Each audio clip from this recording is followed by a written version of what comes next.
Poly and perfluorinated substances, known as PFAS, are emerging contaminants of concern in environmental matrices such as groundwater and soil. PFAS have the potential of human and ecosystem health risks and are found widespread across the United States and the globe. In the U.S., hundreds of sites have been contaminated primarily by PFAS-containing aqueous film-forming foams, AFFFs, used for suppressing fuel-driven fires and for firefighting trainings, as well as through industrial, commercial, and residential products and applications. PFAS are recalcitrant to degradation, and widespread pollution from these chemicals require urgent action in order to find real solutions. The objective of this proof-of-concept startup project was to demonstrate the ability of non-thermal plasma technologies to PFAS-contaminated investigation-derived waste. Non-thermal plasma discharges, also known to as cold plasma, are a form of plasma that are not in thermodynamic equilibrium, meaning the electron temperature is much hotter than the rest of the gas.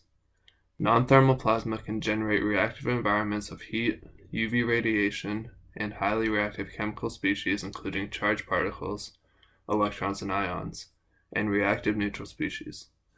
The reactive environment can be tuned by the nature of the electrical discharge, the gas used to generate the plasma source, and the voltage used. Non-thermal plasma technology has been used to sterilize water, degrade antibiotics, pharmaceuticals, and a multitude of other contaminants in water or air.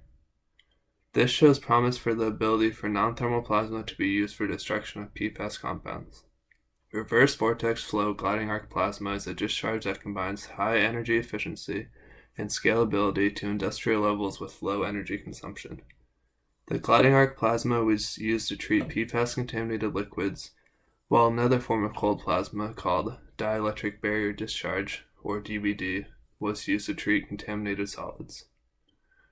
PFAS, specifically perfluoroalkyl sulfonates, perfluoroalkyl carboxylic acids, and fluorotelomere sulfonates, which are the most commonly detected in the environment, were treated in the laboratory-scale cold plasma reactor to see the effectiveness of this technology. Transformation of PFAS compounds into smaller chain PFAS and fluoride ions were observed in both systems. Greater than 90% removal was achieved within 60 minutes of treatment in the liquid treatment system for PFAS compounds containing 8 or more perfluorinated carbons. These treatment cycles used about 3 to 20 times less energy than the amount required to evaporate water.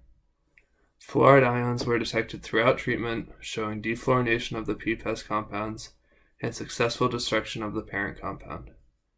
In addition, byproducts were detected at low concentrations as well through each experiment, suggesting that a significant portion of the PFAS are completely mineralized. A fluorine mass balance was attempted for both PFOA and PFOS following 60 minutes of plasma treatment with recoveries of 98.2% and 58.3% of the initial amount of fluorine observed, respectively. The results from this proof-of-concept project demonstrate that cold plasma is a promising technology for destructive removal of PFAS that has great potential for being scaled up. Further research is needed to reach the ultimate goal of implementing cold plasma technology for degradation of PFAS rapidly, efficiently, and completely.